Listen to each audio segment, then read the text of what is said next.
तीर्थराज प्रयाग के पुण्य क्षेत्र प्रतिष्ठानपुर यानी झूसी में ब्रह्मचारी श्री प्रभुदत्त जी महाराज के द्वारा आयोजित अखंड हरि नाम संकीर्तन यज्ञ के अवसर पर मैं श्रीमद् भागवत पर प्रवचन कर रहा था। विशाल मंडप, भव्य सिंहासन, अगणित श्रोता, विशिष्ट महात्माओं की उपस्थिति, गोपी गीत का प्रसंग, श्री कृष्ण कथामृत दिव्य स्वर्गामृत की अपेक्षा उत्कृष्ट है, यही मैं सुना रहा था। सहसा कथा में बिना कोई विघ्न डाले एक महापुरुष आकर सम्मुख बालुका पर विराजमान हो गए। सिद्धासन लग गया, सिर सीधा, दिव्य भव्य मूर्ति, मुख पर मुस्कान, नेत्र में प्रेम, मुखारविंद ज्योतिर्मय, प्रसन्न गंभीर मुद्रा, प्रभावशाली व्यक्तित्व। एकाएक लोग परस्पर कुछ कानों कान बताने लगे। यही लोक विख्यात महात्मा श्री उड़िया बाबा जी महाराज हैं। मैंने प्रवचन करते ही करते हाथ जोड़ा, सिर झुकाया और तप्त जीवनम की व्याख्या शुरू की। संसार ताप दग्ध के लिए यह कथामृत जीवन है। पापियों का पाप छालन है, दुखियों का दुख निवारण है, विरहियों का जीवातु है, प्यारे श्याम सुंदर से मिलन चाहने वालों के लिए दिव्य रसायन है। प्रवचन की समाप्ति पर मैंने चरणों में सिर लगाकर प्रणाम किया। उन्होंने अपनी प्रसन्नता से अभिनंदन किया। मैं उनके पीछे पीछे साथ ही साथ उस फूस की बनी झोपड़ी में गया जिसमें वे ठहरे थे। सत्संग का रंग जमा, वेदांत संबंधी प्रश्नोत्तर होने लगे। उस समय वहां विद्वान, विरक्त, अनुभवी एवं जिज्ञासुओं की भीड़ लगी थी। श्री महाराज जी से मैंने भी एक प्रश्न किया, पुनर्जन्म किसका होता है? मेरे मन में कुछ ऐसा था कि यदि महाराज जी यह उत्तर देंगे कि सप्तदश तत्वात्मक लिंग शरीर का जन्म होता है अथवा पुनर्जन्म न मानने से जीव पर अकृताभ्यागम और कृत विपास दोष की प्राप्ति होती है, साथ ही ईश्वर पर भी वैषमन्य घृण्य दोष के आरोप का अवसर प्राप्त होता है, तो मैं निश्चित रूप से कहूंगा कि आत्मा असंग दृष्टा है। लिंग शरीर का जन्म जन्मांतर हो तो होता रहे, मुझ आत्मा का उससे क्या संबंध है। परंतु मेरा मनोराज्य मन में ही रह गया। वे प्रसन्न मुद्रा में बोले, बेटा, तुम अपनी बुद्धि का प्रयोग पुनर्जन्म की सिद्धि में मत करो, उसके निषेध में करो। यह अतार्किक उत्तर सुनकर मैं आश्चर्यचकित रह गया। सचमुच यह उत्तर अश्रुतपूर्व था, करुणापूर्ण था, परमार्थ का बोधक था। यहीं से मैं मुक्त हूं, यह अभिमान छोड़कर सत्संग करने की दृढ़ प्रेरणा प्राप्त हुई। श्रद्धा के बिना भक्ति में दृढ़ता नहीं आती, वैराग्य के बिना वेदांत ज्ञान में प्रगति नहीं होती। वैराग्य की पूर्णता तब होती है जब ईश्वर के ऐश्वर्य से भी वैराग्य हो जाता है। सृष्टि स्थिति संहार को भी विक्षेप रूप समझकर उससे उदासीन और असंग होने पर ही परमार्थ के अनुभव की योग्यता आती है। संपूर्ण विचारों का ब्रह्मानुभूति में ही पर्यवसान है। ईश्वर का स्वरूप निष्ठुर है और स्वभाव दयालु। तत्वज्ञ पुरुष के जीवन में ब्रह्माकार वृत्ति निरंतर बनी रहती है। तत्वज्ञ पुरुषों को यह अनुभव नहीं होता कि अविद्या निवृत्त हो गई। ऐसा तो तब होता जब अविद्या नाम की वस्तु पहले कोई सत्य होती और बाद में निवृत्त होती। तत्वज्ञ का अनुभव तो यह है कि अविद्या कभी थी ही नहीं। ज्ञान ज्ञान ही है, उसमें परोक्ष अपरोक्ष का भेद नहीं होता। दैहिक दृष्टि से यह भेद कल्पित है। जीवन मुक्ति, विदेह मुक्ति आदि मुक्ति में भेद कल्पना मंगल है। आत्मा का स्वतः सिद्ध स्वरूप ही मुक्ति है। अपनी आत्मा को परिच्छन्न मानते मानते भ्रांति दृढ़ हो गई है और उसी में स्वाद आने लगा है। अभ्यास वैराग्य से परिच्छिन्नता का स्वाद मिटता है और समझ से भ्रांति। निवृत्ति परायण और अभ्यासी हुए बिना साधु जीवन में मस्ती नहीं आती। झूसी के सत्संग में ऐसी ऐसी अनेक अश्रुतपूर्व विचार परंपरा श्रवण गोचर हुई। तीर्थराज प्रयाग की पावन स्थली, गंगा का सुरम्य तट, त्रिवेणी का सानिध्य, अर्ध कुंभिका पर्व, माघ मेला में उपस्थित सत्पुरुषों एवं यात्रियों का समुदाय, सब कुछ दर्शनीय था। भिन्न भिन्न संप्रदायों के संत सत्पुरुषों का सत्संग, भगवती भागीरथी के किनारे किनारे दूर दूर तक विरक्त अवधूतों की झोपड़ियां पड़ी हुई थी। परंतु श्री उड़िया बाबा जी महाराज के सत्संग का रंग अद्भुत था। जिज्ञासु, ज्ञानी, विरक्त विद्वान आते रहते, बड़े बड़े दाव पेच के प्रश्न करते और वे हंसते हंसते थोड़े से शब्दों में ही उत्तर दे देते थे। अत्यंत चमत्कार पूर्ण वातावरण था। श्री प्रभु दत्त जी ब्रह्मचारी के संवत्सर व्यापी अखंड नाम संकीर्तन महायज्ञ का समापन महोत्सव था। ब्रह्मचारी जी ने पहले ही दिन बाबा से निवेदन कर दिया था कि महाराज, आपको अन्नपूर्णा की सिद्धि है, अब आप ही उत्सव संभालिए। हमारे कार्यालय में केवल 250 रुपए है। बाबा हंस दिए और दिन प्रतिदिन भंडारे होने लगे। अन्नपूर्णा ने अपना खजाना खोल दिया। कहने की आवश्यकता नहीं कि 250 रुपए तो एक दिन के जलपान के लिए भी पर्याप्त नहीं थे। अनुग्रह विग्रह साक्षात सदाशिव की सेवा करके जगदम्बा अन्नपूर्णा ने भी अपने को कृतार्थ बनाया। इन दिनों बड़े बड़े संत, जिज्ञासु, देश विदेश के श्रद्धालु एवं कौतूहल प्रिय व्यक्तियों का आगमन होता रहता था। पॉल ब्रंटन ने कहा, आप कोई सिद्धि दिखाइए। बाबा बोले, पानी की एक बूंद शरीर बन गई, चलती है, फिरती है, सोचती विचारती है, इतनी बड़ी दिख रही है। इससे श्रेष्ठ सिद्धि या चमत्कार क्या होगा जिसको देखकर तुम विश्वास करोगे? श्री महाराज जी, तुम ब्रह्म हो, ऐसा प्रायः नहीं बोला करते थे। मैं ब्रह्म हूं, ऐसा भी नहीं बोलते थे। उनसे जब कोई पूछता कि आप कौन हैं, तो कहते, जो तुम देख रहे हो। कभी कहते, मैं चराचर का सेवक हूं। कभी कहते, मेरे एक एक रोमकूप में कोटि कोटि ब्रह्मा, विष्णु, महेश चिनकारियों की तरह चमकते और बुझते रहते हैं। उनसे कोई कह देता कि आप हमारे पिता हैं, स्वामी हैं, मित्र हैं, तो हां कर देते थे। ऐसा स्पष्ट प्रतीत होता था कि उनकी दृष्टि में कोई विशेष नहीं है। उन पर जो कोई जिस किसी विशेष का आरोप कर ले, सब ठीक है, न विधि न निषेध। उनकी उन्मुक्त मुस्कान ही मानो समग्र प्रपंच हो। उनके शरीर को कोई चुपके चुपके उठा ले जाता, कोई उनके पेट पर सिर रखकर सो जाता, कोई पूजा करता, कोई झूला झुलाता, कोई कृष्ण कहता, कोई राम, कोई शिव कहता। उन्होंने स्वयं किसी को न कभी प्रेरणा दी कि ऐसा कहो या मानो, और ना तो किसी को निषेध ही किया। लोगों ने गालियां भी दी और स्तुतियां भी की, पूजा प्रतिष्ठा भी हुई और अपमान तिरस्कार भी हुए, फूल माला चढ़ी और गणासा भी। परंतु यह सब औरों की दृष्टि में था, अज्ञानियों की दृष्टि में था। उनकी दृष्टि में कुछ नहीं, ज्यों के त्यों अविचल निर्विकार। यदि कभी किसी ने अधिष्ठान की, स्वयं प्रकाश की अथवा ब्रह्मा की मूर्ति देखी हो, तो कहा जा सकता है कि वह हमारे श्री महाराज जी का ठीक ठीक दर्शन कर चुका है। सभी अध्यारोप और अपवाद उनमें हुए और गए। सभी का पारमार्थिक स्वरूप ब्रह्म है। अनेक महात्मा इसका उद्घोष भी करते रहते हैं, परंतु वे ब्रह्मा के व्यवहारिक स्वरूप थे। जिज्ञासुओं के लिए वे ब्रह्म विद्वरिष्ठ महात्मा थे, भक्तों के लिए भगवान थे, परंतु वे स्वयं क्या थे उसको वे भी नहीं बतला सकते थे। यह हमारे जन्म जन्म का पुण्य प्रारब्ध अथवा ईश्वर का भूरी भूरी अनुग्रह ही था कि हमें उनके सत्संग, अलाप और घनिष्ठ संपर्क का सुअवसर प्राप्त हुआ। हमने उनके साथ यात्राएं की, भोजन किया, शयन किया, बरसों तक उनकी गोद में क्रीड़ा की। उनकी वह मस्ती, वह मुस्कान, वह सिंह की सी चाल, वह वेदांत गर्जना, वह निरपेक्षता अब भी मूर्तिमान होकर हमारे नेत्रों के सम्मुख नृत्य कर रही है। हम इस कल्पना से ही गदगद हो जाते हैं कि हमें उनके निज जनों में एक स्थान प्राप्त हुआ। मैं रूठता था, वे मनाते थे।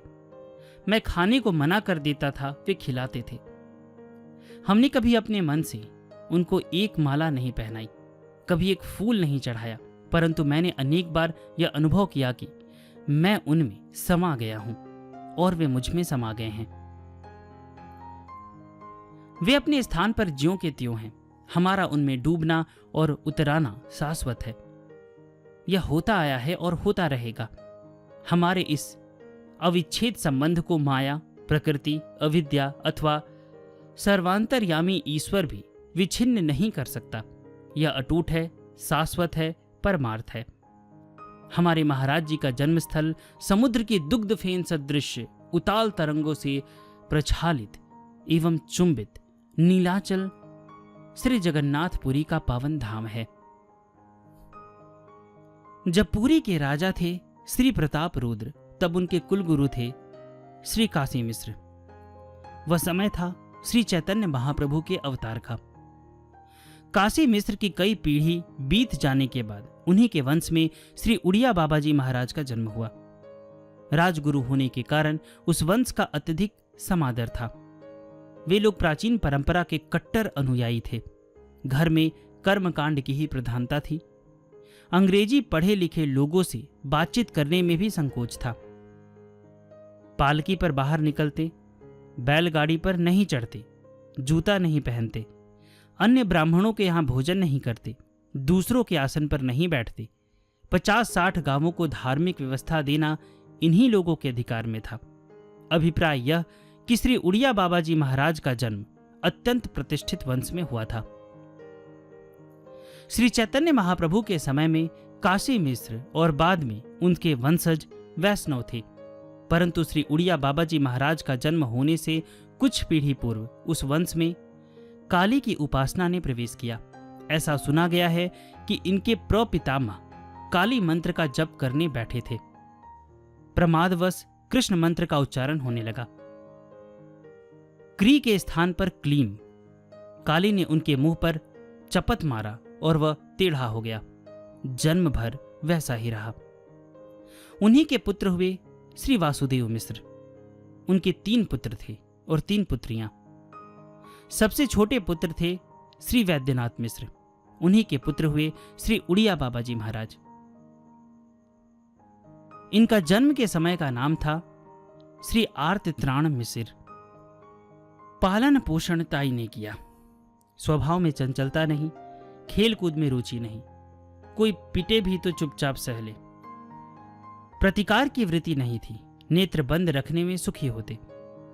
4 वर्ष की अवस्था से 12 वर्ष की अवस्था तक घर पर ही उड़िया भाषा, गणित और साधारण संस्कृत की शिक्षा प्राप्त करते रहे।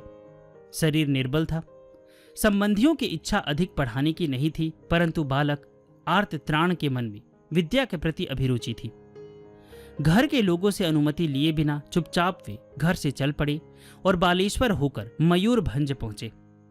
एक विद्यार्थी और साथ था। इतनी छोटी आयु में ऐसा साहस कर बैठना उनकी स्वाभाविक स्वतंत्रता और असंगता की ही अभिव्यक्ति थी। मयूरभंज के विद्यालय में पंडित पद्मनाभाचार्य इनके पिता को पहचानते थे, अतः उन्होंने तुरंत सम्मिलित कर लिया। वहां आर्तत्राण को यह चिंता हुई, यदि पंडित जी ने घर सूचना दे दी तो मुझे लौट जाना होगा। अतएव उनको बतलाए बिना ही बाल्या बेड़ा चले गए। वहां 5 वर्ष तक अध्ययन करके काव्य तीर्थ परीक्षा उत्तीर्ण की। काव्य तीर्थ की परीक्षा के तैयारी के दिनों में ही आर्तत्राण जी के एक सहपाठी गंगाधर मिश्र का अचानक हैजे से देहांत हो गया। उनका आर्तत्राण जी पर अनुजवत स्नेह था। उनकी मृत्यु से इन्हें बड़ा क्लेश हुआ और यहीं से चित्त में वैराग्य की भूमिका बंधी। सारा संसार नासवान और नीरस प्रतीत होने लगा। इसी बीच वहां के वैष्णव राजा कृष्णचंद्र ने गोपीनाथ के मंदिर में उत्सव के निमित्त कलकत्ता से बाल संगीत मंडली बुलाई। इस मंडली ने कई सुंदर नाटक खेले। एक बालक ने शंकर जी का ऐसा सुंदर स्वांग रचा कि आर्तत्राण जी मुग्ध हो गए। सिद्धासन से निस्पंद बैठे शंकर को देखकर उन्हें सबसे पहले वैसी ही समाधि निष्ठा की स्फूर्ति हुई। श्री कृष्ण भगवान की गोचारण और वन भोजन की लीला को तो इन पर इतना प्रभाव पड़ा कि अपनी कोठरी में आकर उसके चिंतन में ऐसे डूबे कि भाव समाधि लग गई। 3 दिन तक यह प्रमावेश ज्यों का त्यों बना रहा। बिना खाए 3 दिन उन्हें इस प्रकार भावमग्न देखकर सहपाठी सोचने लगी कि इन्हें कोई रोग हो गया है। उन्हें क्या पता कि यह रोग नहीं, भव रोग का निवारण है। शिक्षा समाप्त कर आर्त त्राण जी घर लौटे। घर वालों ने इन्हें वंश परंपरागत आचार्यत्व के कार्यकलाप में लगा दिया। पैतृक वृत्ति करते हुए भी इनका मन भक्ति, वैराग्य और योग की ओर खींचता जा रहा था। तभी उड़ीसा में भयंकर अकाल का प्रकोप हुआ। क्षुधा से संतप्त होकर लोग कीड़ों मकोड़ों की भांति मरने लगे। कोई दही में, कोई पानी में मिट्टी घोलकर पीने लगे, कोई विष खाकर काल के गाल में समाने लगे। आर्त त्राण तो आर्त त्राण ही थे। वे दुखियों के त्राण कार्य में जुट पड़े।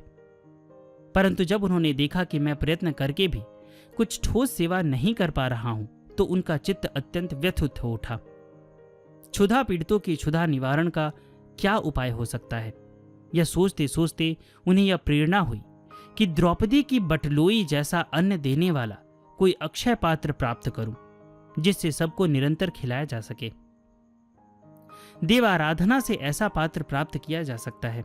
ऐसा मानकर आर्त त्राण जी चैत्र कृष्ण 5, 1951 को एक लोटा और 11 रुपए लेकर घर से निकल पड़े। सोचा कि जगजननी का अनुष्ठान करके ऐसा अक्षय पात्र प्राप्त कर जनता का दुख निवारण करूंगा। काम रूप कामाक्षा का मार्ग उन्होंने पकड़ लिया। पुरी से कलकत्ता, वहां से गोआलंद और वहां से गुवाहाटी। कामाक्षा देवी का क्षेत्र देखकर आर्त त्राण जी का चित्त प्रसन्न हो गया। सिलहट के एक बंगाली सज्जन ने आपके अनुष्ठान के लिए आवश्यक द्रव्य का संयोजन कर डाला। आपने विधिवत नवदुर्गा का अनुष्ठान प्रारंभ कर दिया।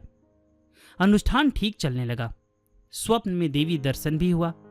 तभी एक दिन एक महात्मा से विवेक चूड़ामणि सुनने का अवसर मिला। उसे सुनकर चित्त में ऐसी स्फुरना हुई कि देवी ने मेरी इच्छा के अनुकूल एक पात्र भी दे दिया। द्रौपदी जैसी बटलोई मिल भी गई तो उससे क्या होगा? कितने लोग मुझसे अन्न लेने के लिए मेरे पास आ सकेंगे? मैं भी कितने दिन जीऊंगा? मैं कोई अमर रहने वाला थोड़ी हूं। इसके अलावा क्या केवल अन्न पाकर ही लोगों के सारे दुखों का अवसान हो जाएगा? आर्त त्राण जी को लगा कि यह सकाम अनुष्ठान नहीं है, यह ठीक नहीं। मुझे तो सारी कामनाएं त्याग कर जगदम्बा का भजन करना चाहिए। अनुष्ठान छोड़कर वे काशी के लिए चल पड़े। माता अन्नपूर्णा और विश्वनाथ के दर्शन करके बैद्यनाथ धाम होते हुए वे घर लौट गए। अनुष्ठान से आर्त त्राण जी के मानस में मातृभक्ति और वैराग्य दिन दिन बढ़ने लगा। इस बीच उनकी स्नेहमयी ताई का देहांत हो चुका था। उन्हीं के प्रेम से वे बार बार घर लौट आते थे। वह बंधन भी कटा। यह देख उन्हें प्रसन्नता हुई।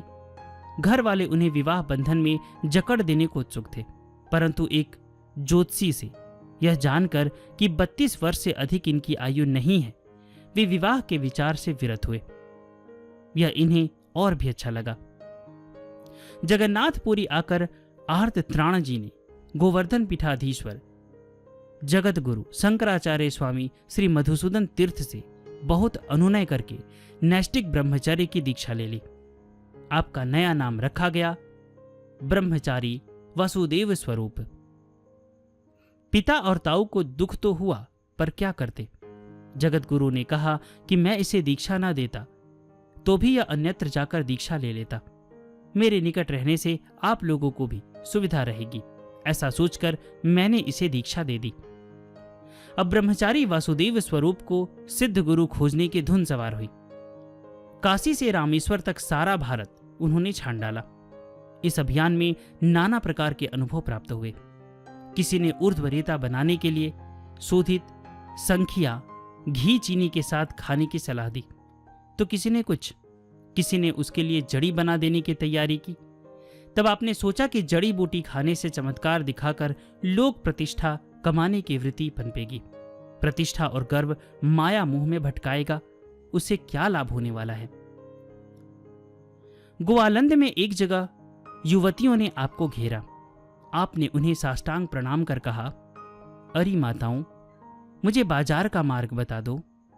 मात्र भाव से उनकी दृष्टि बदली और उन्होंने आदर पूर्वक इन्हें मार्ग बता दिया। गारो पर्वत पर एक सिद्ध मिला।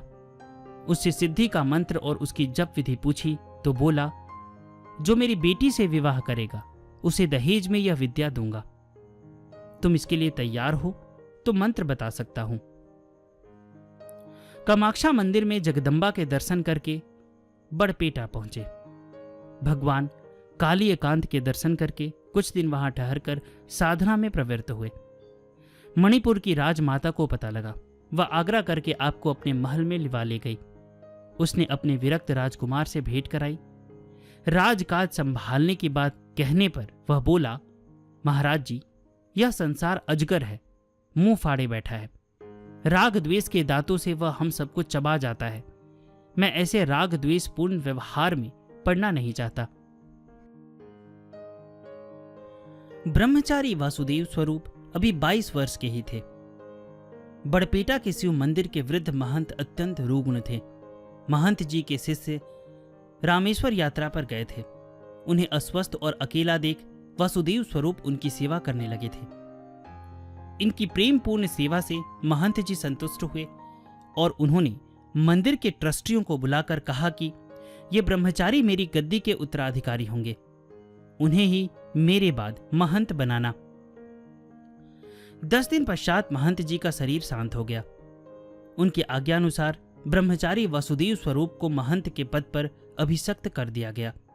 परंतु आप माया में लिप्त न होकर जप, अनुष्ठान और उपासना में पूर्ववत लगे रहे। सतचंडी अनुष्ठान किया, उससे आपको वाक सिद्धि प्राप्त हुई और परचित्त ज्ञान होने लगा। परचित्त ज्ञान से इनके चित्त में बड़ा विक्षेप होने लगा। जो व्यक्ति सामने आता उसके चित्त के दोष स्पष्ट दिखते। 18 दिन में ही इस सिद्धि से जी ऊब उठा। मां से प्रार्थना की कि इस विक्षेप से मुक्त कर। मां की कृपा से उसे छुटकारा मिला। महंत का शिष्य रामेश्वर यात्रा से लौटा तो वह उस गद्दी के उत्तराधिकारी का दावा करने लगा। ब्रह्मचारी वासुदेव स्वरूप स्वयं उसका समर्थन करते हुए बोले, इन्हीं को महंत बनाओ, मुझे यह गद्दी नहीं चाहिए। पर ट्रस्टी इन्हें छोड़ने को तैयार नहीं थे। तब एक दिन ये बिना किसी से कुछ कहे सुने बड़पेटा छोड़कर चल दिए। श्री महाराज जी फिर सिद्ध योगियों की खोज में लगे। असम और भूटान में इन्होंने हठ योगियों की बड़ी खोज की। चाहते थे कि ऐसा योगी मिले जिसे निर्विकल्प समाधि सिद्ध हो। कूच बिहार में एक हठ योगी मिले। उन्होंने आसन, त्राटक, ध्यान, धारणा आदि का अभ्यास भी कराया। समाधि भी प्राप्त हुई, पर अंत में यही समझ में आया कि ये भी निर्विकल्प समाधि की स्थिति पर नहीं पहुंच पाए हैं। बालेश्वर में एक गांव में एक मकान में आग लगी देखी।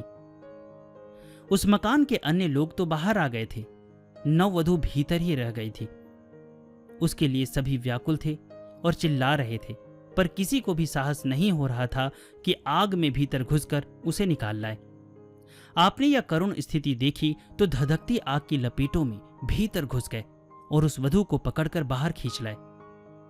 उसकी प्राण रक्षा तो हो गई, पर आपको लगा कि स्त्री का स्पर्श होने से ब्रह्मचर्य व्रत के अनुकूल कार्य नहीं हुआ।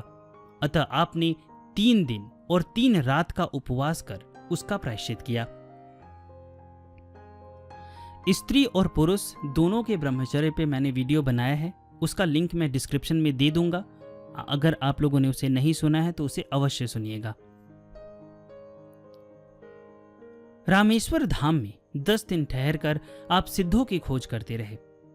पंढरपुर, पूना, बंबई होते हुए हरिद्वार और ऋषिकेश भी हो आए, पर मनोनुकूल सिद्ध पुरुषों के दर्शन नहीं हुए। लंबा तीर्थाटन करके आप पुनः गोवर्धन मठ लौट आए।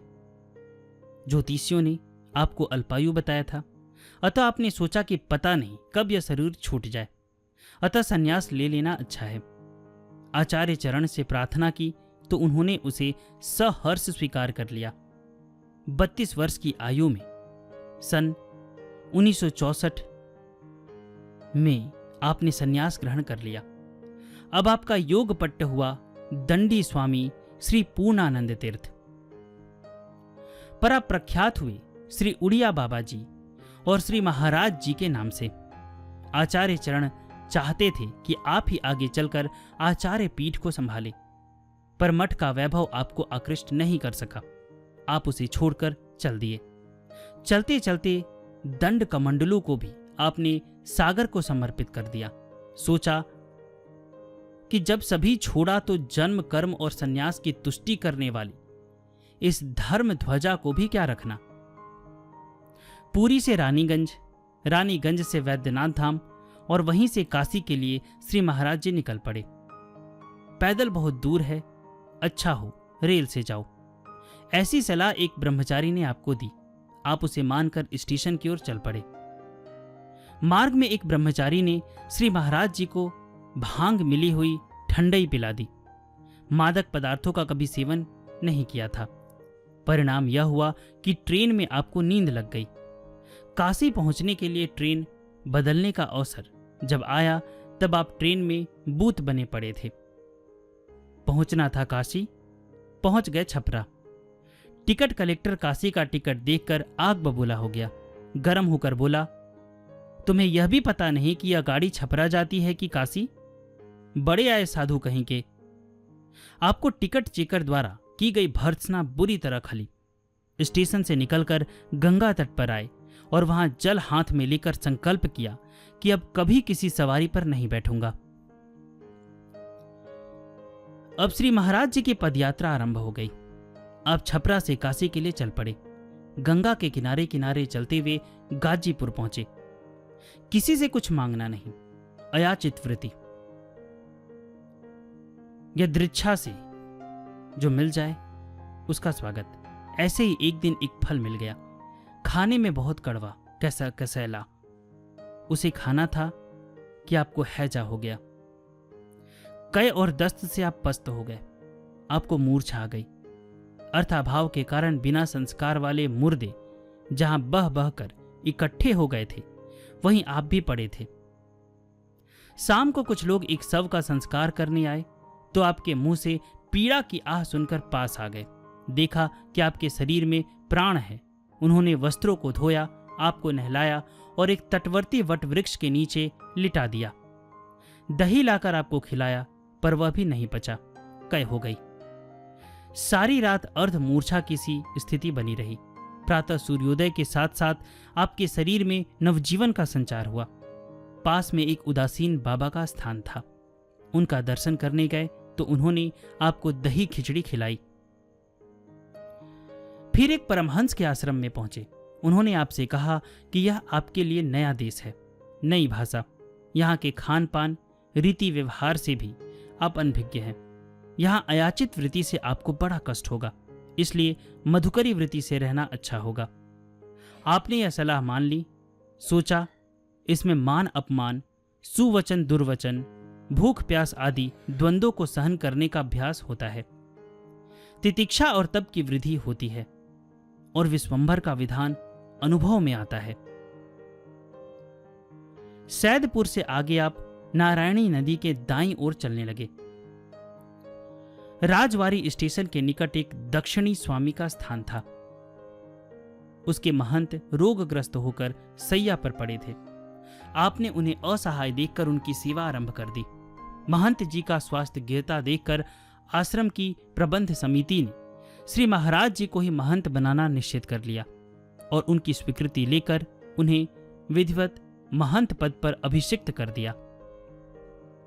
श्री महाराज जी के व्यवहार, पूजा पाठ, साधना आदि से लोग बहुत प्रसन्न थे। एकादशी के अवसर पर भगवान शंकर के श्रृंगार, रुद्राभिषेक और संकीर्तन आदि का आपने जो श्री गणेश किया, उससे जनता में बड़ा उत्साह आ गया था।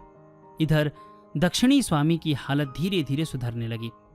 उन्हें जब एकादशी उत्सव और आश्रम की व्यवस्था में किए गए सुधारों का पता लगा तो वे बिगड़ उठे। एक दिन श्री महाराज जी ने उन्हें कहलाया कि कुछ संत पधारे हैं, मैं उनका दर्शन करने जाता हूं। इतना सुनते ही वे बोले, महंत की अपनी मर्यादा है, आपको दूसरे के पास नहीं जाना चाहिए। जिसे आना हो आपके पास आए। श्री महाराज जी को ऐसी बंदिश बुरी लगी। उसी रात को आप वहां से निकलकर काशी की ओर चल पड़े। जिसे गोवर्धन पीठ का वैभव बांध कर नहीं रख सका, वह इस छोटे से आश्रम की महंती में कैसे फंसा रह सकता था? श्री महाराज जी के हृदय में इन दिनों तत्व जिज्ञासा तीव्र रूप से चल रही थी। नया प्रदेश, नई भाषा, रोटी खाने का एक तो अभ्यास नहीं, दूसरे वह उन्हें पचती भी न थी। शरीर दिन दिन सूखकर काटा होता जा रहा था। काशी में विश्वनाथ, अन्नपूर्णा के दर्शन करके आप गंगा तट पर दिन काटने लगे। बाद में एक महात्मा के आग्रह से काशी से 7 मील दूर आपने गंगा तट पर एक आश्रम में चतुर्मास बिताया। वहां और भी कई महात्मा थे जो वेदांत पर चिंतन करते थे। गीता, ब्रह्मसूत्र, उपनिषद आदि पर विचार विमर्श चलता था। श्री महाराज जी की इसमें विशेष रुचि नहीं थी। उनके हृदय में तो तत्व विचार की जिज्ञासा उग्र रूप धारण कर रही थी। उन्हें शांति नहीं मिली। मैं कौन हूं? इस प्रपंच का कर्ता कौन है? जगत क्या है? वस्तु स्थिति क्या है? रात दिन आप ऐसे ही प्रश्नों के चित्त में लगे रहते। लोग प्रस्थान त्रय के अध्ययन की सलाह देते, पर गाड़ी आगे ना बढ़ती। विचरते विचरते आप प्रयाग पहुंचे। उस समय की अपनी स्थिति का वर्णन करते हुए श्री महाराज जी कहा करते थे कि उस समय मेरी पागल कुत्ते जैसी स्थिति थी। किसी की कोई गिनती नहीं थी। बस काटते जाओ, बेचैनी ही बेचैनी। सभी आस्थाएं समाप्त हो गई थी। कठोर साधना का काल था।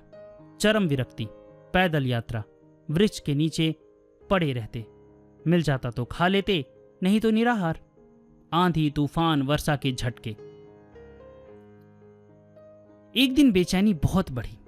जीवन भार सा लगने लगा। सोचा, किस काम का यह जीवन? सत्य का साक्षात्कार अभी तक नहीं हो सका। ऐसे जीवन से तो मौत भली। एकमात्र साथी तुम्बा गंगा में फेंक कर श्री महाराज जी गंगा में छलांग मारने को ही थे कि अचानक अंतर्यामी भगवान शिव की आवाज आई, ठहरो, देखो, मरने से क्या होगा? संभव है विचार चंद्र का उदय हो जाए। इस संतप्त जीव पर भी अमृत दृष्टि हो सकती है। श्री महाराज जी ने इस अंतर्ध्वनि के कारण भगीरथी की गोद में प्राण विसर्जन का विचार तो त्याग दिया, पर हृदय अत्यंत शांत था। निकट में ही एक पुराना शिव मंदिर था। आप उसमें जाकर पड़े रहे। श्रद्धा, विश्वास और आस्था की तो समाप्ति ही हो गई थी। आप शिवलिंग पर पैर रखकर लेट गए। पर आशुतोष तो आशुतोष। श्री महाराज जी ध्यान में देखते हैं कि 2 परमहंस उनके समक्ष हैं, मानो एक हो सदाशिव और दूसरे हो वशिष्ठ महाराज। गौर वर्ण की 2 दिव्य मूर्तियां, भस्म, त्रिपुंड और रुद्राक्ष से विभूषित। प्रणाम करके जिज्ञासु ने अपने प्रश्न उनके चरणों में निवेदित कर दिए। प्रश्नों के साथ साथ उत्तर मिलने लगे, एक से एक अकाट्य उत्तर। सारी शंकाओं का एक एक कर निरसन होता चला गया। सबका निषेध करने पर जो परम पद अवशिष्ट रह जाता है, वही मैं हूं। ऐसा जानकर सुखी हो जा। कैसा अमृतमय समाधान! श्री महाराज जी कृतकृत्य हो उठे। उनकी बेचैनी, छटपटाहट शांत हो गई। ज्ञान विज्ञान की रस भरी धारा प्रवाहित हो उठी। उसका विवेचन करते हुए वे कहते हैं, वैराग्य का फल बोध है और बोध का फल है उपरति। दोनों में अंतर यही है कि वैराग्य होने पर विषयों में ग्लानि होने के कारण उन्हें भोगा नहीं जाता। उपरति होने पर वस्तु सामने रहने पर भी उसे भोगने की प्रवृत्ति नहीं होती। इसके उपरांत उपरति का फल है आनंद और आनंद का फल है शांति। अब उनकी जिज्ञासा समाप्त हुई। मिलन की उत्कट आकांक्षा जागृत हुई। अनंत रसपान की पिपासा जाग पड़ी। अनंत में घुल मिल जाने की आकांक्षा तीव्र हो उठी। प्रेम रस जीवन रस होकर अंग अंग में छलकने लगा। गंगा के किनारे किनारे श्री महाराज जी कानपुर की ओर बढ़ने लगे। एक जगह दलदल में फंस गए। जितना निकलने को जोर लगाएं, उतना और धंसते जाए। सोचा, अब अंतकाल उपस्थित है, अतः सहज भाव से स्वरूपस्थ हो गए। जीवन मरण की चिंता ही नहीं थी। आपकी स्थिति थी नाभिनंदित मरण नाभिनंदिती जीवितम। तभी कुछ लोग दौड़ते हुए आए। उन्होंने एक वस्त्र फेंक कर कहा, बाबा इसे पकड़ लो। उसे पकड़ लिया। तब लोगों ने आपको दलदल से बाहर खींच लिया। कानपुर से होकर आप बिठूर गए। ज्ञानाश्रम स्वामी के दर्शन करके आप बरुआ घाट पहुंचे। कुछ दिन उनके पास रहे। प्राणायाम में वे बहुत कुशल थे। उनसे प्राणायाम सीखने के लिए कई मास उनके निकट रहे। शीतकाल में जब प्राणायाम का अभ्यास आरंभ करने लगे तो स्वप्न में जगदम्बा का आदेश हुआ कि यह पद्धति तुम्हारे अनुकूल नहीं है। तुम्हारे लिए राजयोग का अभ्यास ही ठीक है। जो तुम कर रहे हो उसे बदलने की आवश्यकता नहीं। 1 वर्ष वहां ठहरकर श्री महाराज जी गंगा तट पर ऊपर की ओर चल पड़े। आगे आप 30 वर्ष से वटवृक्ष के नीचे रहने वाले बरगदिया बाबा के पास पहुंचे। अन्य कई संतों का सत्संग करते हुए आप फर्रुखाबाद और फिर गंगा पार कर ढाई घाट गए। वहां पर स्वामी आत्मानंद का सत्संग कर गंगा के इस पार लौटे और फिर ऊपर की ओर अग्रसर होने लगे। आषाढ़ का महीना, रात का समय। कोसों तक कहीं गांव का पता नहीं। कोई आदमी भी चलता फिरता नहीं दिख पड़ता। भूख भी लगी थी पर कोई उपाय नहीं था। अतः श्री महाराज जी एक सिंसिपा के तले सिद्धासन लगाकर बैठ गए। थोड़ी देर में आकाश में चंद्रोदय हुआ। इसी समय कहीं से 2 सुंदर बालक हंसते खिलखिलाते आपके पास आए। बोले, बाबा रोटी खाओगे? आपने कहा, हाँ बेटा, पर तुम्हारा घर कहाँ है? किस जाति के हो तुम? बच्चे हंसते हुए बोले, हम तो पास के ही गांव में रहते हैं बाबा, माहेश्वरी बनिया हैं हम। बेटा तुम इतनी रात में अकेले क्यों घूम रहे हो? ऐसे ही खेलते खेलते हम यहां चले आए। अभी तक श्री महाराज जी केवल ब्राह्मणों के यहां भिक्षा करते थे, पर इन बालकों ने ऐसा मुग्ध कर लिया कि उन्होंने उनकी भिक्षा स्वीकार कर ली। विधि निषेध की श्रृंखला टूट गई। बच्चे थोड़ी देर में रोटियां और केले का साग ले आए। आप भोजन पाते रहे। बालक खेलते रहे। खा चुके तो पूछा, बाबा हम जाएं? हाँ बेटा जाओ। श्री महाराज जी थोड़ी नींद लेकर उठे तो देखते हैं ब्रह्म मुहूर्त की बेला में वे दोनों बालक फिर हाजिर। बाबा बाबा कहकर वे आपके पास आ गए। पूछा, बेटा अभी तो सवेरा भी नहीं हुआ, तुम कैसे आ गए? बोले, बाबा हम खेलने के लिए चले आए हैं। अच्छा ये बताओ कि तुम कुछ पियोगे? महाराज जी के हाँ कहते ही वे जाकर मिट्टी की हड़िया में छाछ ले आए और महाराज जी के तूंबे में भरकर चले गए। सूर्योदय होने पर श्री महाराज जी ने दूर दूर तक देखा, कहीं कोई गांव था ही नहीं। मार्ग में एक महात्मा से इस प्रसंग की चर्चा की तो बोले, यह विश्वंभर की लीला है। महाराज जी का निश्चय था,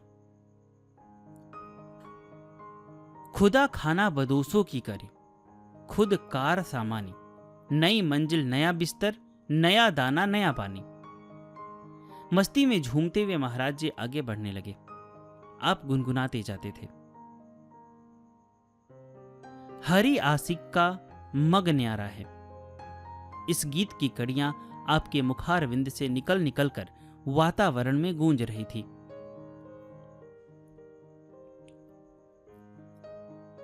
गढ़ी रामपुर में ब्रह्मचारी मोतीराम पाठशाला चलाते थे। महाराज जी उनके आग्रह से वहां चतुर्मास्य करना स्वीकार कर लिया। विद्यार्थियों को प्रेम से पढ़ाने लगे। गांव वालों के आग्रह से आप वहां 2 साल टिक गए। जिला एटा के सहवाजपुर में कुछ दिन रहकर आप मोहनपुर में कुछ दिन रमे रहे। गांव वालों से बहुत प्रेम हो गया। वे समझे कि महाराज जी अब यहीं ठहरेंगे, परंतु रमता जोगी बहता पानी, इनको कौन सके ठहराए। श्री महाराज जी का तीर्थाटन और सत्संग, चिंतन, मनन और साधन वर्षों तक इसी प्रकार चलता रहा। इसी यात्रा क्रम में आप रामघाट गंगा तट पर पहुंच गए। अनूप शहर से रामघाट तक गंगा तट पर ही आपका अधिक निवास रहा। मुख्यतः रामघाट और कर्णवास में आप रमते रहे। यहाँ कोई 10 वर्ष तक आपकी तीव्र साधना रही। आनंद रस में डूबे हुए श्री महाराज जी सन 1972 के आषाढ़ में सबसे पहले राम घाट पर पहुंचे। राग, विराग, प्रेम, उपरति और तितिक्षा के भाव आपके मुख कमल पर लहरा रहे थे।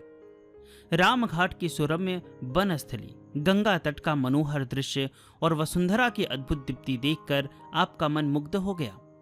आपने श्री महादेव जी का दर्शन करके इमली वाली कुटी में आसन लगाया।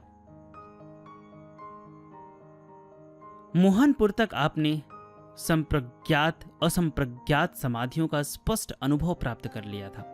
दिन रात आप समाधि अवस्था में मग्न रहते थे। 8 पहर 64 घड़ी आनंद ही आनंद। इमली वाली कुटी में प्रेम रसानंद की अनुभूति करते हुए आप चंद्रायण और अनेक व्रत भी चलाने लगे। बुद्ध भगवान की भांति आप प्रचंड तपस्या में संलग्न हो गए।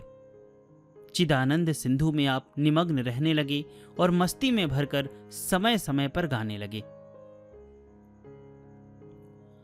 क्या कहना है चिदानंद सिंधु की इस मस्ती का। इस स्थिति का क्या वर्णन किया जाए। इन दिनों महाराज जी दिन भर तो सिद्धासन लगाए बैठे रहते थे, रात्रि में भी नहीं लेटते थे। जब कभी बैठे बैठे थक जाते तो कोहनियों के बल आगे की ओर झुककर थोड़ा सा विश्राम कर लेते थे। इस प्रकार वर्षों तक आप बिना लेटे ही विश्राम करते रहे। स्त्रियों के संपर्क से दूर रहने का आपका नियम था। आप मानते थे कि वर्जित्वा स्त्री संग कुर्यादभ्यासम समादरात।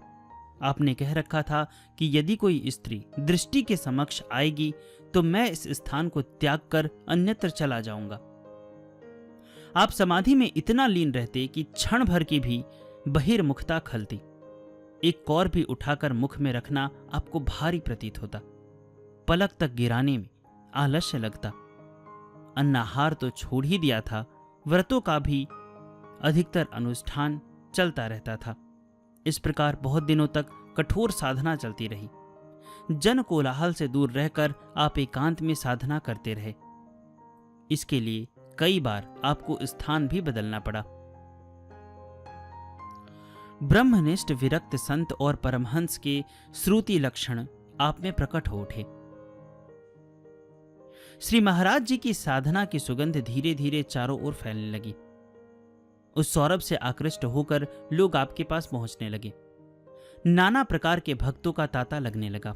अच्छे भी आते, बुरे भी, सत्पुरुष भी आते, चोर और डाकू भी। कोई धूप दीप नैवेद्य से आपकी षोडशोपचार पूजा करता, कोई आप पर नागांजलि चढ़ाता। एक बार एक सिंह उधर आ गया। लोग डरे तो महाराज जी ने कहा, भैया डरने की बात नहीं, वह चामुंडा देवी के दर्शन करने के लिए आता है, दर्शन करके चला जाएगा। चला भी गया वह। एक बार गर्मियों में एक डाकू सरदार आपके दर्शन के लिए पहुंचा। उस पर 10,000 रुपए का इनाम था। पेड़ के सहारे बंदूक टिकाकर महाराज जी को प्रणाम करने आया था। हालचाल पूछने पर खुल पड़ा, महाराज जी डाका डालने जा रहा हूं। एक बात मानेगा? क्या महाराज जी? देख, स्त्रियों को मत छूना। ठीक है महाराज, मैं प्रतिज्ञा करता हूं कि स्त्रियों का हाथ नहीं लगाऊंगा। एक जमींदार के यहां उसने डाका डाला। लूट का माल लेकर जब गांव से 2 मील आ गया तो उसने देखा कि उसके साथी जमींदार की लड़की को पलंग सहित उठाकर ला रहे हैं। देखते ही गुर्राया, इसे क्यों लाए हो? इसे वापस करना होगा। साथी बोले, अब वहां जाने से हम सब मारे जाएंगे, गांव वाले इकट्ठे होकर हमें खत्म कर देंगे। चलो मैं चलता हूं। उसे पलंग सहित गांव पर लौटाकर डाकू दल लौट आया। डाकू सरदार जब डेरे पर लौटा तो पश्चाताप से उसका चित्त व्यथित होने लगा। सोचने लगा कि हमारा कैसा अधम जीवन है। लोग रोते चिल्लाते और तड़पते हैं और हम उनकी छाती पर चढ़कर उनका धन लूटते हैं। हमारे साथी उनकी स्त्रियों का अपमान करते हैं। आत्मग्लानि से उसका चित्त भर गया। उसका हृदय परिवर्तन हो गया। उसने सदा के लिए यह असत मार्ग छोड़ दिया। दलभंग करके वह कल्याण मार्ग का पथिक बन गया। श्री महाराज जी की प्रेरणा से ऐसे कई डाकू डाका डालना छोड़कर सतपथ पर आरूढ़ हुए। रामघाट में श्री उड़िया बाबा पधारे हैं, जिनमें यति के सभी लक्षण मौजूद हैं। ऐसा सुनकर नरवर के कई पंडित रामघाट आकर श्री महाराज जी से मिले। तब से वहां के सांगवेद विद्यालय के अध्यापक और छात्र आपके पास बराबर आकर आपसे सत्संग का लाभ उठाने लगे। सन 1915 में महाराज जी नरवर से कर्णवास पधारे। वहां आप झाड़ियों में रहकर साधना करने लगे। वहां आपके लिए एक गुफा और कुटिया बना दी गई। वहां कुछ समय बिताने के उपरांत श्री महाराज जी 5 मील उत्तर भेरिया गांव के निकट भृगु क्षेत्र में पधारे। वहां अच्युत मुनि जैसे त्यागी, विरक्त और विद्वानों का सत्संग मिला। जिस दिन श्री महाराज जी पूर्व से विचरते हुए भृगु क्षेत्र पहुंचे, उसी दिन श्री हरि बाबा पश्चिम से विचरते हुए वहां आ गए। दोनों महात्माओं का मिलन ऐसा लगता था मानो दो शरद चंद्र परस्पर आलिंगन कर रहे हो। यह मिलन अत्यंत प्रेम और सौहार्दपूर्ण था, जो उत्तरोत्तर बढ़ता ही गया। श्री महाराज जी जिस साल रामघाट पधारे, उसी साल उन्होंने गंगा तट पर लक्ष्मण झूला तक विचरण किया। अनूप शहर से लक्ष्मण झूला तक के प्रवास में अनेक संतों, महात्माओं, साधकों और विद्वानों से आपका सत्संग हुआ। स्थान स्थान पर हजारों व्यक्ति आपके सत्संग से लाभान्वित होते रहे। श्री महाराज जी कहते थे कि काशी से लक्ष्मण झूला तक हमारा घर हो गया है। सन 1922 के पौष मास की बात है। पूज्य हरि बाबा विचरते हुए गांव पहुंचे।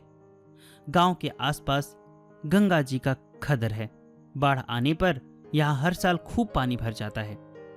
एक बार तो ऐसी बाढ़ आई कि गंगा जी की एक बड़ी धारा महेबा नदी में मिल गई, जिससे 40 मील के क्षेत्र में लगभग 700 गांव जलमग्न हो गए। ग्रामीण जनता त्राहि त्राहि कर उठी। यहाँ की ऐसी स्थिति देखकर हरि बाबा का कोमल चित्त व्यथित हो उठा और उन्होंने गंगा जी पर बांध बांधने का संकल्प कर लिया। एक दिन हरि बाबा अपने कुछ भक्तों के पास पहुंचकर बोले, मैंने गंगा जी पर बांध बांधने का निश्चय कर लिया है और यह काम आज ही आरंभ करना है। बांध का प्रत्येक कार्य भगवान का नाम लेते हुए ही करना है। बांध को साक्षात भगवान का स्वरूप जानकर तन, मन, धन से उसकी सेवा में जुट जाना सबका परम धर्म है। संत की प्रेरणा, बांध का कार्य तत्काल आरंभ हो गया। श्री राम जय जय राम का संकीर्तन करते हुए बांध का मुहूर्त किया गया। हरि बाबा घंटा बजाकर कीर्तन भी करते जाते थे और सबसे कहते जाते थे, यह बांध साक्षात अंतर्यामी भगवान ही है। इस सर्वज्ञ से किसी का कपट और कुकर्म छिपा नहीं रहेगा। जिस भक्त का जो ध्येय होगा वो पूरा होगा। बांध पर मिट्टी डालने से सभी संकट दूर हो जाएंगे।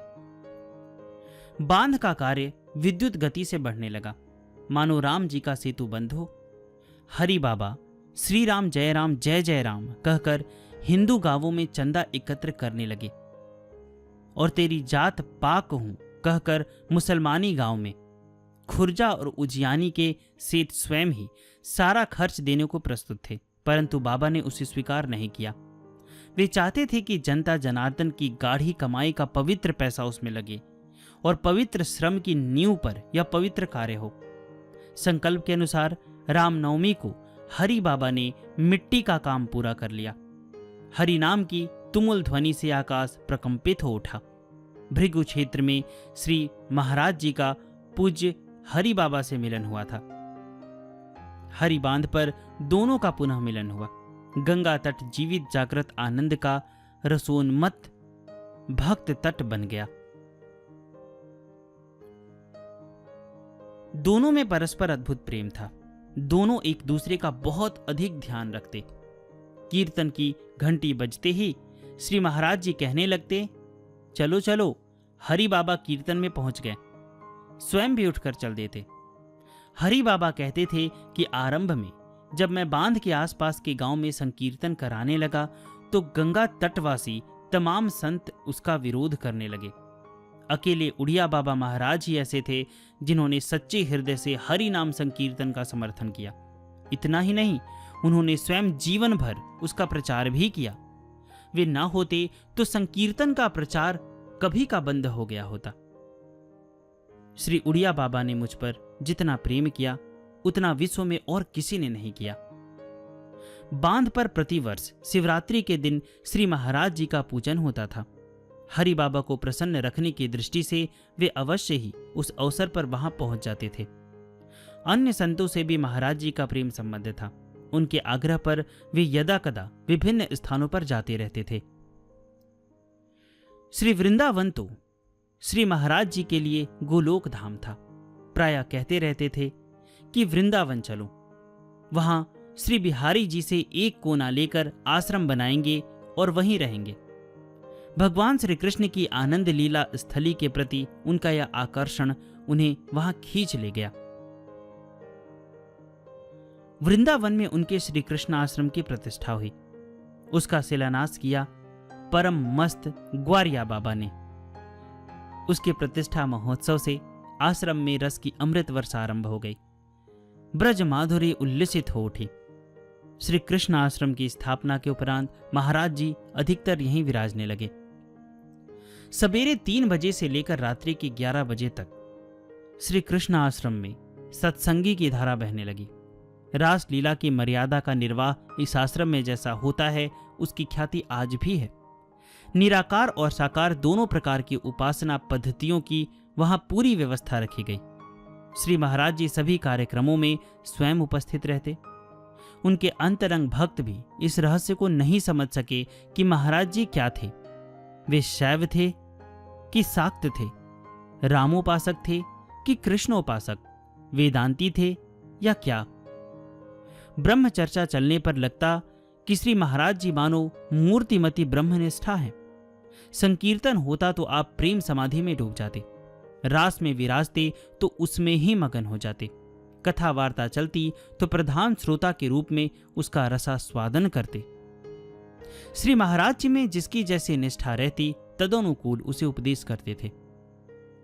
साकारोपासकों को साकार उपासना में प्रवृत्त कराते, निर्गुणोपासकों को निर्गुण का तत्व समझाते। दोनों मार्गों के साधकों को एक दूसरे से पृथक रखते। कहते जिसकी जैसी निष्ठा है वह उसी मार्ग से आगे बढ़े। जनसाधारण को योग वशिष्ठ जैसे ग्रंथों का समझना कठिन होता है।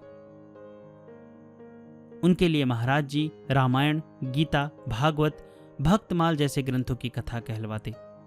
आश्रम में समय समय पर रामलीला, रासलीला, चैतन्य लीला आदि चलती रहती, जिसका भक्त समुदाय पर उत्तम प्रभाव पड़ता। श्री महाराज जी को खिलाने पिलाने के कार्य में बड़ी रुचि थी। जब कभी उत्सव और अनुष्ठान होते तो बड़े पैमाने पर जनता एकत्र होती। उस जन समूह में कोई भी भूखा न रह जाए, कोई किसी पदार्थ से वंचित न रह जाए, इस बात का श्री महाराज जी को बड़ा ध्यान रहता था। कहते खाने का आनंद जीवन का आनंद है, खिलाने का आनंद ईश्वर का। श्री उड़िया बाबा जी महाराज के श्री कृष्ण आश्रम की बड़ी ख्याति फैली। भक्तों और साधकों का तो यहाँ तांता ही लगा रहता। सभी लोग महाराज जी से लाभान्वित होते और विकास के मार्ग की ओर अग्रसर होते। जो जिस पात्र और रुचि का होता उसे आप उसी दिशा में मार्गदर्शन देकर आगे बढ़ाते। जीवन में शुद्धि पर महाराज जी का बड़ा जोर रहता। वैराग्य के साथ साथ अभ्यास पर श्री महाराज जी बहुत बल देते थे। अभ्यास संबंधी अपने अनुभव की चर्चा करते हुए कहते, यह अभ्यास का ही खेल है कि शुद्ध चिदाकाश रूप यह देह दृढ़ता का अभ्यास होने से भूल के कारण आदि भौतिक रूप में पिशाच जैसा खड़ा हो गया है। अतः सतत इसके विपरीत अभ्यास करने की आवश्यकता है। शिथिल अभ्यास से काम नहीं चलेगा। सावधान चित्त से निरंतर अभ्यास में लगे रहना होगा। अभ्यास की 3 श्रेणियां हैं। पहला, स्थूल शरीर से अपने को भिन्न समझना। इस अभ्यास की पुष्टि होने पर सूक्ष्म शरीर में आत्म तत्व का अभिमान हो जाता है। दूसरा, उसके उपरांत शब्दादि विषयों में असंगता का अनुभव करना। इस अभ्यास द्वारा दृष्टि सूक्ष्म शरीर से हटकर कारण शरीर में स्थित हो जाती है। तीसरा, फिर सुख और दुख से पृथकता का अनुभव करना। इस अभ्यास से अंतःकरण चतुष्टय से हटकर शुद्ध आत्मा में स्थित हो जाती है। अभ्यास और वैराग्य के बिना जीवन व्यर्थ है।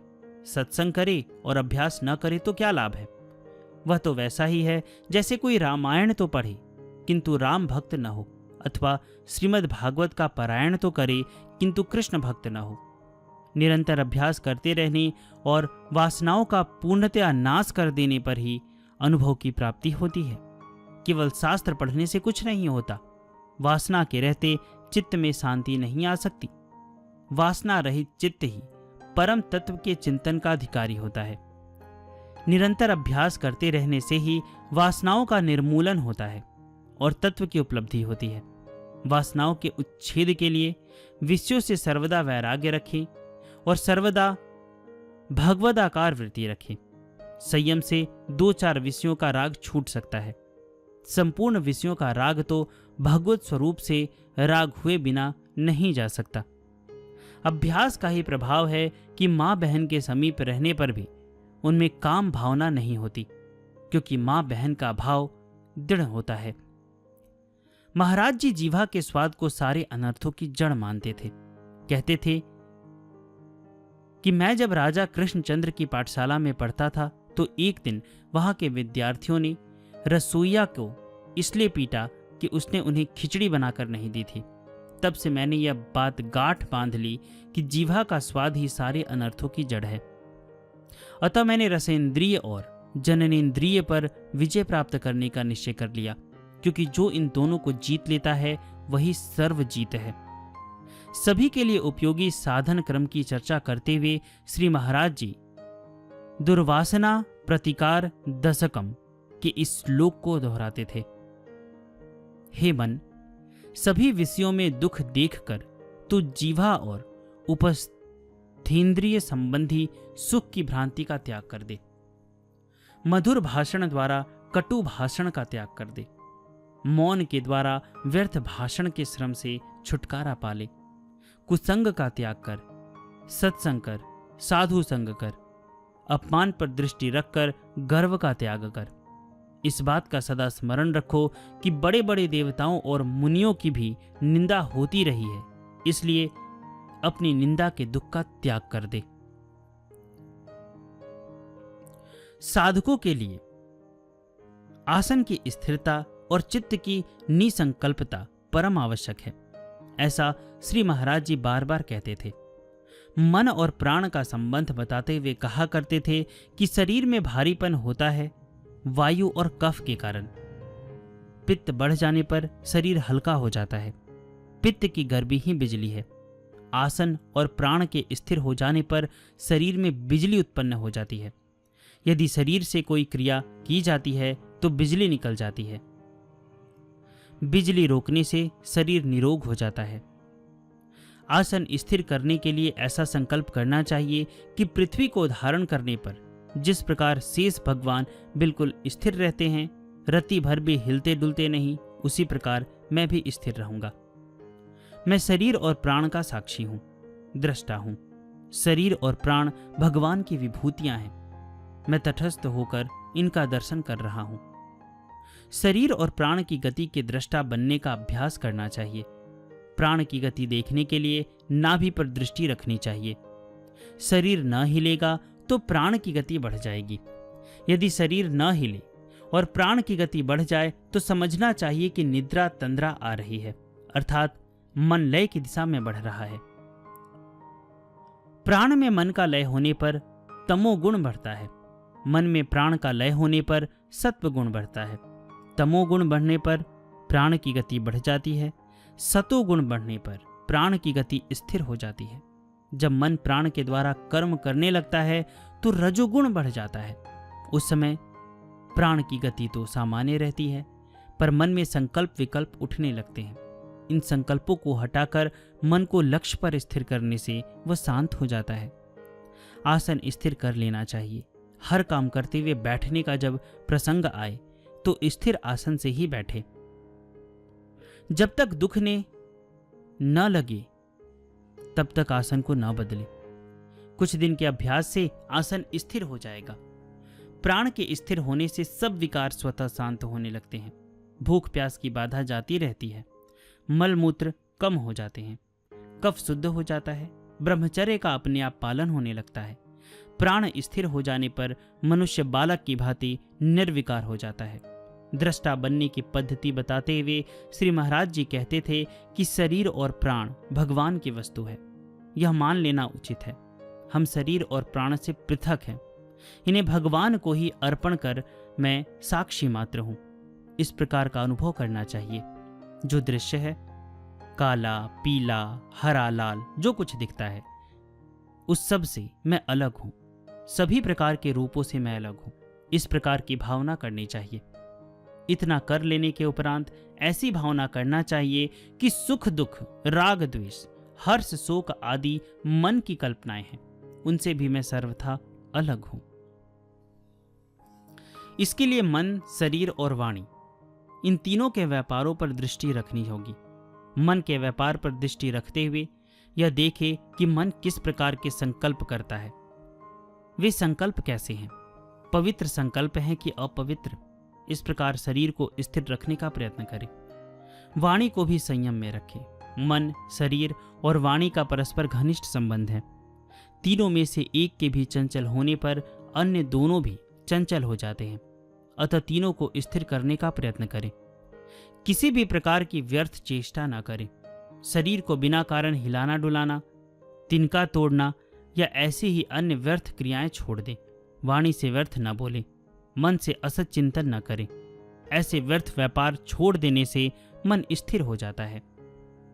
संपूर्ण प्रपंच को उदासीन दृष्टि से देखने से वासनाओं का क्षय होकर निर्विकल्प समाधि लग जाती है। प्रपंच का निषेध दो प्रकार का होता है, विवेकी का और बोधवान का। विवेकी उसे अनात्मा जानकर अपने को उससे पृथक अनुभव करने के लिए उसका निषेध करता है। बोधवान प्रपंच का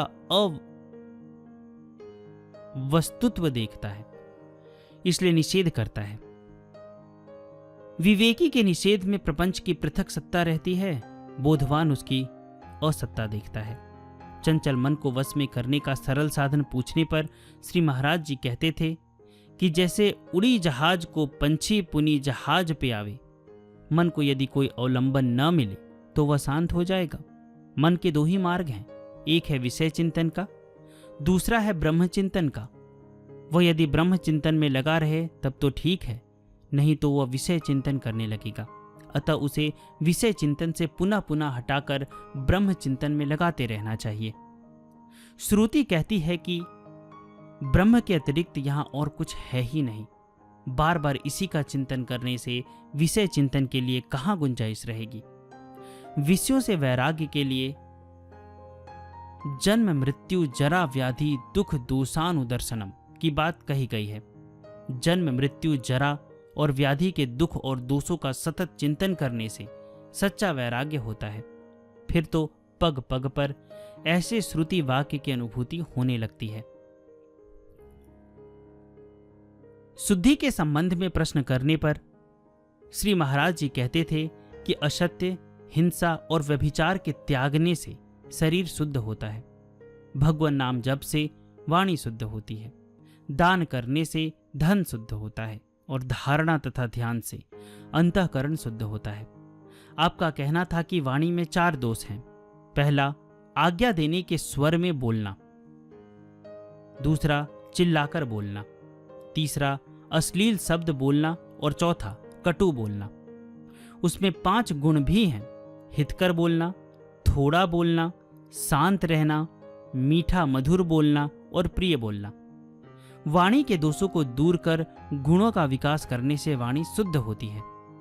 राग द्वेष से कैसे छुटकारा मिले यह पूछने पर श्री महाराज जी साधकों को विस्तार से समझाते थे कि राग द्वेष क्या है और कैसे उन्हें दूर किया जा सकता है।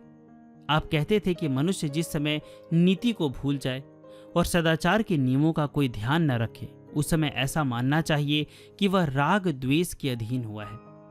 अहंकार ही है राग द्वेष का मूल। उसी में से ममत्व और परत्व की भावना निकलती है। ममत्व का, ममता का नाम है राग। परत्व का नाम है द्वेष। यदि किसी वस्तु से मन इस प्रकार फंस जाए कि किसी भी प्रकार का अपमान, निरादर या दुख होने पर भी न हटे, तो मानना चाहिए कि उसमें राग है। जैसे गोपियों का श्री कृष्ण भगवान में था। यदि किसी वस्तु से मन ऐसा हट जाए कि उसमें दोष ही दोष दिखाई दे, कोई भी गुण न दिखे, तो मानना चाहिए कि उसमें द्वेष है। जैसे कंस का श्री कृष्ण में था। राग द्वेष की उत्पत्ति गुण दोष या निंदा स्तुति के चिंतन से ही होती है। इनमें विषयों का चिंतन रहता है। इससे यही संसार के कारण है। निंदा स्तुति के न करने की प्रतिज्ञा से राग द्वेष दूर किए जा सकते हैं। पूर्ण ज्ञानी या भक्त राग द्वेष से मुक्त होता है।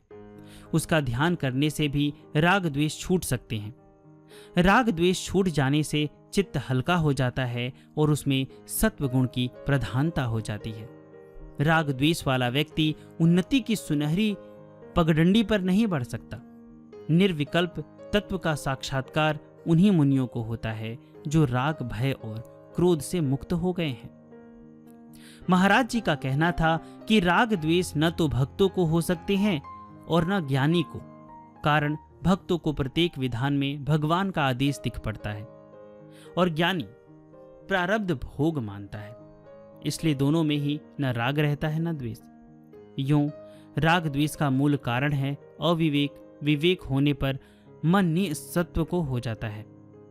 तब उसमें राग द्वेष कैसे रहेंगे? हाँ, राग की निवृत्ति केवल विवेक से नहीं होती। विवेक से तो राग द्वेष से छुटकारा पाने की कुंजी मिल जाती है। उसकी पूर्ण निवृत्ति होती है भागवत प्रेम से और आत्म प्रेम से। भगवान में राग हो या आत्मा में राग हो तो लौकिक राग छूटता है। लोहे बिना लोहा नहीं कटता। ध्यान का मर्म बताते हुए महाराज जी कहते थे कि ध्यान के समय मुख्य रूप से अपने इष्ट के स्वरूप का ही चिंतन करना चाहिए। यदि स्वरूप में चित्त स्थिर न हो तो ध्येय की लीलाओं का ही मनोराज्य करें। रोना हो तो इष्ट देव की किसी लीला का चिंतन करते हुए रोए। हंसना हो तो भी उसकी लीला का आश्रय लेकर हंसे। रामायण में राम की लीलाएं हैं, भागवत में कृष्ण की। उन लीलाओं का चिंतन करना ही ध्यान है। भगवान के साकार स्वरूप का ध्यान करना हो तो पहले दोनों हाथों को घुटनों पर रखकर सुखासन से स्थिर होकर बैठे। नासिका के अग्रभाग पर दृष्टि को स्थिर करे। मन को विषयों से विरत करे। आगे पीछे की बातों का चिंतन न करे। फिर अपने भगवान के मनोहर अंगों में मन को घुमाए। क्रम क्रम से एक अंग से दूसरे अंग पर अपने चित्त को ठहराए। फिर उसी को एकाग्र चित्त से देखता रहे। इष्ट के अतिरिक्त अन्य किसी विषय का चिंतन न करे। प्रतिदिन इस प्रकार अभ्यास करने से थोड़े दिनों में प्रसन्नता और आनंद का आविर्भाव होने लगता है। क्रमशः शरीर में स्तब्धता, रोमांच, स्वेद और कंप आदि लक्षण प्रकट होते हैं। धैर्य पूर्वक लगे रहने से इसमें सफलता प्राप्त होती है। भगवान के स्मरण, सदाचार, निरभिमानता से भगवत कृपा मिलती है और उसमें सफलता। भगवत चिंतन होने लगता है, तब जग चिंतन स्वतः छूट जाता है। ध्यान का अभ्यास बढ़ने पर चित्त भगवत प्रेम में डूब जाता है। यही साधना का पूर्ण पद है। यही है भगवत साक्षात्कार। महाराज जी ज्ञान और भक्ति की चर्चा चलने पर कहते कि ज्ञान का अधिकारी होता है अत्यंत वैराग्यवान। निर्मल बुद्धि वाला साधक भक्ति का अधिकारी होता है। भक्ति का साधक भक्तों का सत्संग करे और भगवान का गुणानुवाद करे। उसे अद्वैतवादी ग्रंथों को पढ़ने सुनने की जरूरत नहीं। भगवान के सोपाधिक और निरुपाधिक दोनों ही रूप स्वयं प्रकाश हैं। प्रेमी चाहे जिस रूप में प्रेम करे, वह भगवान से ही प्रेम करता है। भगवान तो भक्तों को आनंदित करने के लिए उनकी भावना के अनुसार विभिन्न रूपों में भासते हैं। वस्तुतः वे सच्चिदानंद स्वरूप ही हैं। एक बार कथा में मैंने कहा कि जीव अपने को भगवान का भोग समझने लगे, इसी का नाम भक्ति है। भक्त की दृष्टि अपने सुख पर कभी नहीं होती। वह तो सदा अपने प्रियतम को ही सुख पहुंचाना चाहता है। कथा समाप्ति पर श्री महाराज जी से इस प्रसंग पर चर्चा चली तो वे बोले, भैया, जीव का परम प्रेमास्पद तो अपना आत्मा ही है वह भ्रम से भले ही किसी अन्य को अपना प्रियतम माने, जीव चेतन है, अतः वह कभी किसी का बोध सदृश नहीं हो सकता। वस्तुतः वही सबका भोक्ता या दृष्टा है। जो जीव विषय का भोक्ता होता है उसे संसारी कहते हैं, और जो भगवान का भोक्ता होता है उसे भक्त। इसी प्रकार समाधि का भोक्ता योगी कहा जाता है, और जो भोक्ता एवं भोग का बाध कर देता है वह ज्ञानी है। मैं भगवान का भोग्य हूं, इस भावना में जो दिव्य एवं अलौकिक रस है वो भक्त उसका भोक्ता ही है। मैं भोग्य हूं, यह भावना तो उसकी भोग्य ही है। अतः यह श्रुति समान रूप से सभी जीवों के स्वभाव का निर्देश करती है। ज्ञानी कौन है पूछने पर श्री महाराज जी कहते थे कि ज्ञान का अधिकारी वह है जिसे देखी सुनी किसी भी वस्तु से मोह न रहे, संपूर्ण संसार में ही नहीं भगवान से भी वैराग्य हो जाए, जिसके मल विक्षेप निवृत्त हो गए हो, तथा जो अत्यंत वैराग्यवान हो वही है ज्ञानी। ज्ञानी की धारणा का ठीक ठीक वर्णन नहीं किया जा सकता। मोटे तौर पर इतना कह सकते हैं कि मंद ज्ञानी की धारणा रहती है संसार मिथ्या है, मध्यम ज्ञानी की धारणा रहती है संसार स्वप्नवत है, उत्तम ज्ञानी की धारणा रहती है संसार का अत्यंता भाव है, संसार कभी हुआ ही नहीं।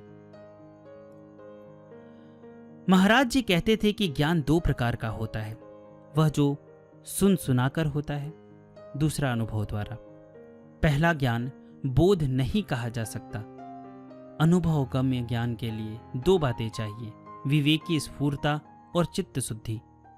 विवेक दो प्रकार का होता है, नित्यानित्य वस्तु विवेक और तत्व विवेक। नित्यानित्य विवेक तो अज्ञान के रहते हुए भी हो जाता है। उसमें वस्तुतः अनित्य वस्तु में ही नित्य और अनित्य ऐसे दो भाग कर लिए जाते हैं। चित्त की दो अवस्थाएं हैं, कार्यावस्था और कारणावस्था। इसमें कारणावस्था को नित्य और कार्यावस्था को अनित्य मान लिया जाता है, परंतु वस्तुतः ये दोनों अनित्य हैं। किंतु तत्व विवेक में साक्षी संपूर्ण प्रपंच से पृथक रहता है। पर यह भी पूर्ण बोध नहीं कहा जा सकता, कारण इसमें भी अपने भिन्न दृश्य वस्तु की सत्ता बनी रहती है। जब साक्षी और साक्ष्य का विवेक हो जाए तब यह विचारे कि यह जितना प्रतीयमान दृश्य है वह अलग अलग है या एक। जिस समय वह एक निश्चय हो जाएगा उसी समय उसके अत्यंता भाव का बोध हो जाएगा और अद्वैत तत्व में स्थिति हो जाएगी। जीवन मुक्ति क्या है पूछने पर महाराज जी कहते थे कि जो जिस प्रकार अज्ञात भाषा में तुम्हारी निंदा या स्तुति की जाए तो तुम्हारा चित्त तनिक भी डांवाडोल नहीं होगा, उसी प्रकार यदि तुम्हारी परिचित भाषा में तुम्हारी निंदा या स्तुति की जाए और तब भी तुम्हें क्षोभ न हो तो मानना चाहिए कि तुम जीवन मुक्त हो। जीवन मुक्त ज्ञानी या बोधवान वही है जिसमें जीव ब्रह्म आदि किसी प्रकार का अहम भाव नहीं है, जो व्यवहार में सब काम ठीक ठीक करता है परंतु परमार्थतः सबका अत्यंत अभाव देखता है, और दृश्य में जिसकी मिथ्यात्व बुद्धि भी निवृत्त हो गई है। बोधवान वही है जिसके कुछ हुआ है और कुछ नहीं हुआ है, ऐसे दोनों भाव निवृत्त हो गए हैं। कुछ हुआ है इससे व्यवहार सत्ता में राग रहता है, और कुछ नहीं हुआ है इससे उसमें द्वेष रहता है। बोधवान राग और द्वेष दोनों से परे रहता है। वृंदावन के श्री कृष्णाश्रम में पूज्य महाराज जी की सानिध्य में नित्य निरंतर आनंद ही आनंद बरसता रहा। आप कहते थे कि हमारा आश्रम तो साक्षात बैकुंठ है। आपका जीवन दर्शन और ब्रह्म दर्शन अभिन्न था। बड़े से बड़ा मान अथवा बड़े से बड़ा अपमान आपको क्षुब्ध नहीं कर पाता था। उदारता, क्षमा, अक्रोध के आप मूर्तिमंत प्रतीक थे। कहते भी थे कि मुझे कहीं भी ले जाओ, किसी भी परिस्थिति में क्रोध का नाम निशान नहीं भासेगा। बड़ी से बड़ी विपत्ति, संघर्ष या बाह्य घटना आपको छू नहीं पाती थी।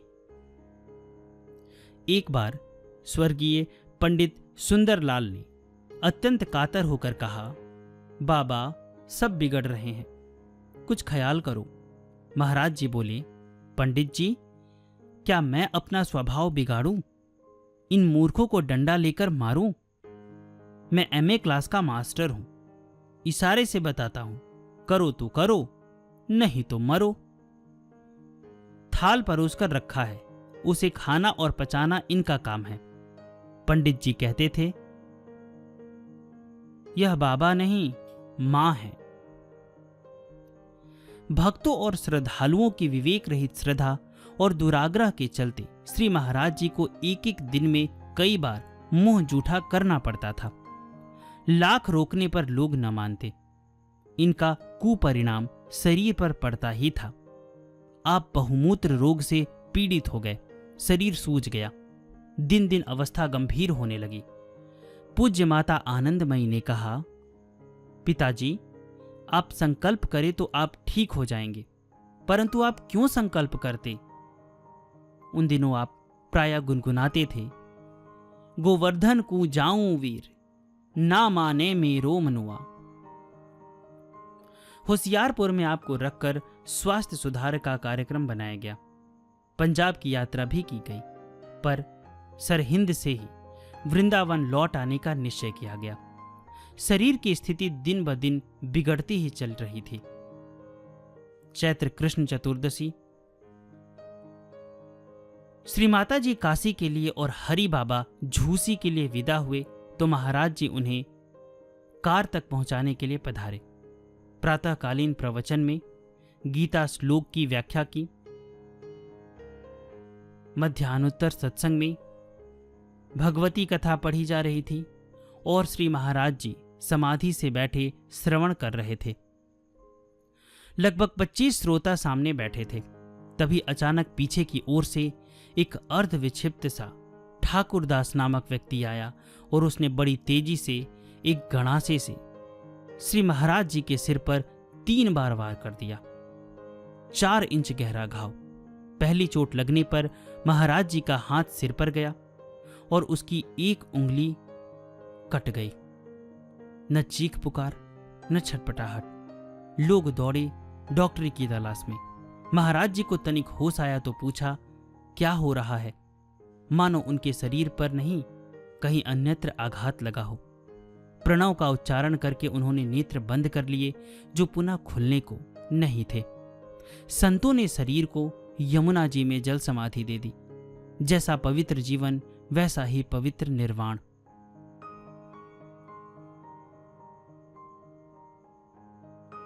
2019 की शिवरात्रि को महाराज जी के अर्चा विग्रह प्रतिष्ठा का महोत्सव मनाया गया।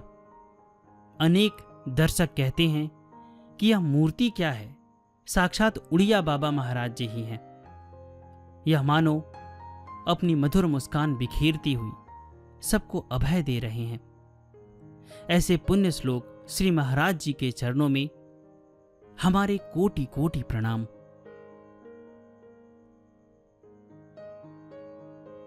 जो आप सुन रहे थे, इसे लिखा है श्री अखंडानंद जी महाराज ने।